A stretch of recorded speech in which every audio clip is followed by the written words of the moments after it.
Great, 153 cent speed. So what do we have here? Matters. So let's kind of go. What I'm going to do straight away is I'm going to go to. So you see, what I think is good about audit is that the first 4 or 5 chapters are chapters that people sometimes find boring. But as you do the question and you go back to the question, I think this is chapter 4. I think I'm not sure. Yes, chapter 4. You see this prep work that's done, and then it's good to kind of come back and you sort of see the connection. This is you even before accepting the audit engagement. So we're not talking about planning now. Remember, planning was chapter 6. So this is the ethics of it. And you're sort of thinking, can we even accept this work? And of course, professional clearance is part of this. Remember, we had a question where we were focusing just on professional clearance, right? That whole FR framework business and internal controls, blah, blah, blah.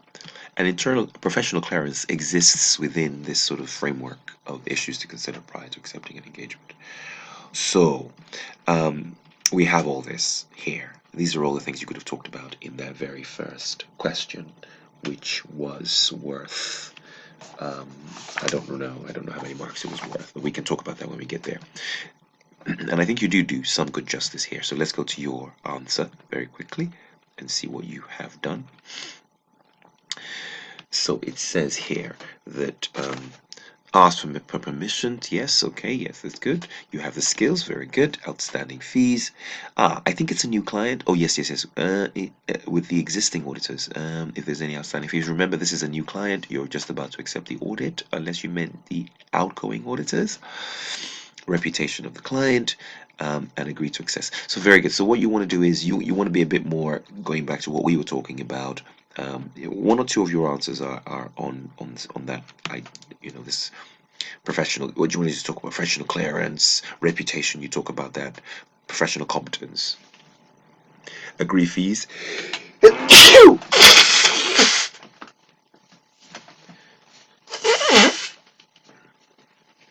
Excuse me. Management integrity. So you have some of the answers there. Good. And we want to bring out these keywords in our work. So yes, good. So we'll see what the marks is. So I'll say that's fairly good. That's fairly good. But we can be a bit more specific now that we know we've done it once. I believe all your ratios are correct. I mean, we can check later, but just by looking at that, I can see there's a fall. There's a fall in there. Good. This is increased. This is increased. So these are not good. These are not good indicators. This is relatively the same, and I'm sure your answers are. I can see there is this is fairly correct. Gross profit has increased, yes, and net profit is relatively the same. So there's some issues here, right? The fact here is that we're interested to sort of see why we have this type of this increase is indicating because there'd been really an increase in margin. What we're ultimately saying here, right, is that right we have revenue sales minus cost of sales. So for this to increase, for this margin to increase, either this has gone up and this has stayed the same, or this has stayed the same and this has gone down. So it'd be interesting to see, or if this isn't the case, you're simply overstating your revenue. That's what you're simply doing. So that means that therefore this leads naturally to a cutoff question. Yes. Have you overstated your revenue? So let's carry on. So we know what we're looking at, and of course, current ratio. This is as soon as we see this current ratio, I think it's good to do a quick ratio as well. To do a quick ratio as well starts helping us discuss things like going concern. Can you actually pay your debts? Because I can see that, and this, of course, we already see in the question something about 90 days, some stock. You'll have to read this again quickly as you're doing this because, again, we're just coming back to it. So, but let's quickly go through the question. Um, Again, just because this is a review for you. Um, and you would have forgotten the question. Centipede, the company buys packaged. There's a lot here. It's a new client. As soon as you see new client, you're thinking it's a risk. It's a risk. As soon as you see that, that's the first thing. They do perpetual monthly years, which are actually quite good. But it means that the consequence here is that all the lines must be counted throughout the 12 months, and you must be in attendance at some of them. And it's telling you there are exceptions, if you remember. It says which are higher than the physical inventory. So this is overstated, right? It's overstated. Large exceptions. So the question is, you've noticed that some lines are at least 90 days. So should remember the thing with these inventory days, it's an average anyway. If you have things as 90 days, that's there's some issues there that need to be written down. They need to be written down so you can see that chances are that the inventory has been overstated, right? Right. um, Audit team, so they can see there's some issues here as well. The question is, we have sites where records are maintained, and you want to have access to records. So the question is, how are we going to see these records? Either the truth is, I think now with the internet, we have computer-assisted techniques. You can actually gain access to records if that's the issue, through some sort of interface. That's possible. If you can't, then you'll have to visit, right? The question here is, how are we going to recognize this loss? Has this been recognized correctly? And I'm hoping you're picking this up, and we'll look at your answers in a second. We have a legal issue here. So disclosures and the actual provision, how speaking to the lawyers of the client to see what's going on, looking at correspondence, management minutes, and you need to disclose the directors disclose remuneration in line with IFRS, which does not require a separate list. We want a separate list, fundamentally. Right. Okay, great. So let's and then I think they ask you, they give you the ratios to calculate, and they ask. So 6 marks, you've picked up 6 marks there. Matters are 5. I probably would have given you, I probably given you 3, if maybe 2 actually, because again, like I say, it's about trying to make it look as close to the mark scheme. 2, 3, 2, 3 out of 5. Here I'd give you 6 because you've gotten all of them. That's good. Um, So let's look at your responses. Good, very good. New client, yes, you're picking that up.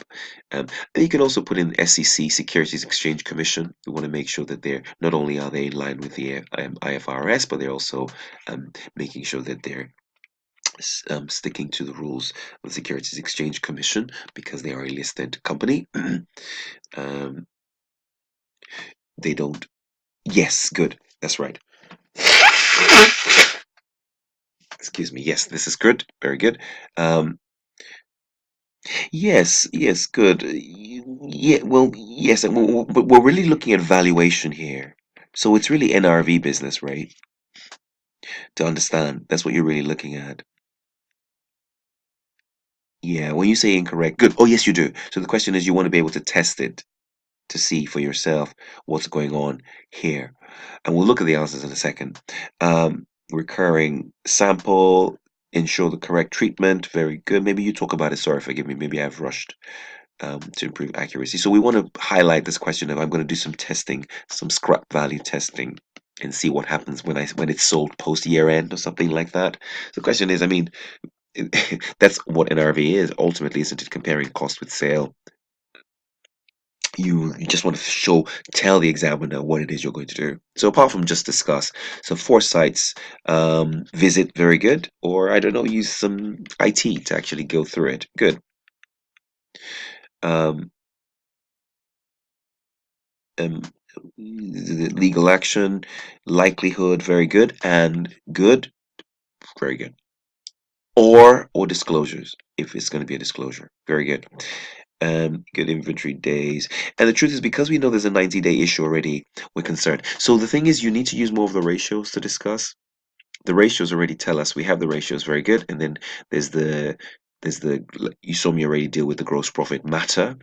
There's also the going concern issue, given the so there's a reason why they've given you all of that, so we need to bring in some of those. So the things I talked about there, the going concern due to the fall in the gearing, sorry, the current liquidity ratios, talk about those. um so that's really that's good. And then finally they ask for these safeguards, and this is all very good, very good, very good work, very good work. So I'm just going to flick very quickly to their answers, just because, well, why not? Here we are. And um, so we can see a lot, but I'm going to stick to the here. Revenue has grown by 19%, cost of sales only by 13. During the audit, detailed breakdown. What is in sales? Understand sales. Also increased cutoff testing, right? Important, because the question is, why have sales gone up so rapidly? Unless the margin has. So you're just trying to rationalize for yourself what's going on. Um, Overall liquidity of the company in decline, so you can see there's some going concern issues here. But otherwise, you've written in most of the issues. Again, like I say, almost think of the audit response as in the sort of tests you would carry out. Um, I mean, discussing. Not when I say tests, some things need tests. Some tests are just about speaking to and asking and discussing. Good, well, good. So in terms of marks, I think what I would have done is, let me see, this is there's 5 there. How many are the test? Let's see. The test there we're giving 12, I think. It looks like a 12, 14. Okay, great. So, oh, this was a big one. 5, 6, 12, 6. 5, 6, 12, 6. Yeah, I think over here, 5, 6, 12. I probably would have given you 9 out of 12, maybe 8. And here, some really good marks, good thinking. Try and remember this. Very good here. I give you 5 out of 6, probably. And yeah, so 6 out of 6. So you can see 2. So you're 2 plus 5. Um, sorry, 2 plus 6 plus 8 plus 5, 8, 16, 21 out of 30. So that's not bad. That's a good mark. You want to keep pushing that. But it's about focusing on these non-knowledge areas. Those where the little extra marks are. Okay, great stuff. Let's move on to the next one.